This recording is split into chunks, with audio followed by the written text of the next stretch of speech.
ദൈവ തിരുനാമത്തിന് മഹത്വമുണ്ടായിരിക്കട്ടെ.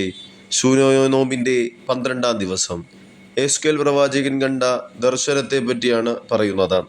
ആകാശം തുറക്കപ്പെട്ടപ്പോൾ ദൈവമഹത്വത്തിൻ്റെ സാന്നിധ്യത്തിൽ അത്ഭുതകരമായ ജീവികളും ചക്രങ്ങളും നിറഞ്ഞ ഒരു ദർശനം പ്രവാചകൻ കാണുന്നു.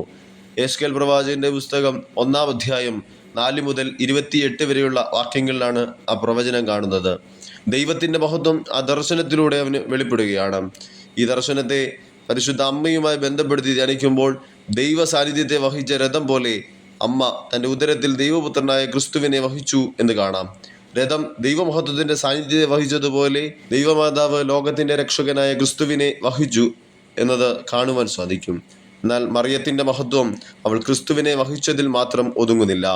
അവൾ ക്രിസ്തുവിനെ തൻ്റെ ജീവിതത്തിലൂടെ ലോകത്തിനെ വെളിപ്പെടുത്തുകയും ചെയ്തു. അവളുടെ ജീവിതം മുഴുവൻ ദൈവത്തിലേക്കാണ് വിരൽ ചൂണ്ടുന്നത്.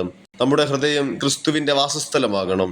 ക്രിസ്തുവിനെ ഹൃദയത്തിൽ സ്വീകരിച്ചാൽ നമ്മുടെ വാക്കുകളിലൂടെയും പ്രവർത്തികളിലൂടെയും സ്നേഹത്തിലൂടെയും മറ്റുള്ളവർക്ക് അവിടുത്തെ സാന്നിധ്യം അനുഭവിക്കാൻ കഴിയും. പരിശുദ്ധ ദൈവമാതാവിനെ പോലെ ക്രിസ്തുവിനെ ഹൃദയത്തിൽ വഹിക്കുന്നവരാകാം. നമ്മുടെ ജീവിതം മറ്റുള്ളവരെ ക്രിസ്തുവിലേക്ക് നയിക്കുന്ന ഒരു വിശുദ്ധ സാക്ഷ്യമായി മാറട്ടെ. ആയതിന് ദൈവത്തിൻ്റെ പരിശുദ്ധ റൂഹ നമ്മെ ഓരോരുത്തരെയും ഇടയാക്കട്ടെ എന്ന് ആത്മാർത്ഥമായി പ്രാർത്ഥിക്കുന്നു.